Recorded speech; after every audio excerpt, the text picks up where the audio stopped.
Fubi Quants is one of the ascended masters of the path that I followed for over 50 years. Master Fubi took me out of the body and brought me to see my uncle, who was married to my mother's youngest sister. At the time, I was living as I do now in Texas, which is Central Time, with a 1-hour difference from New York City, where my uncle lives, which is Eastern Time.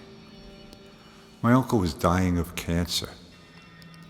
We stood at the foot of his bed, and Master Fubi said, "Don't you see, Richard, that he came back into this life just to die this way?" That freaked me out to no end. I knew that people choose lifetimes for all sorts of reasons, but why would they choose one just to die a certain way? I couldn't sleep for days after that. It tripped me out completely. Finally, I was sitting in a Kettle restaurant waiting to meet a friend customer there for a late breakfast, and I said to myself as I was waiting, "Okay, I can handle it. I can accept it.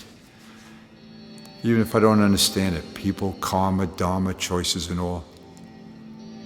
But when it's his time to translate, will you take him across the border?" And when I closed my eyes, I saw the living master of that time. As plain as day, he nodded to me, "Yes." I looked up at the clock, and it was 11:25 a.m. When I got home from work that evening, my wife told me that my uncle had passed away.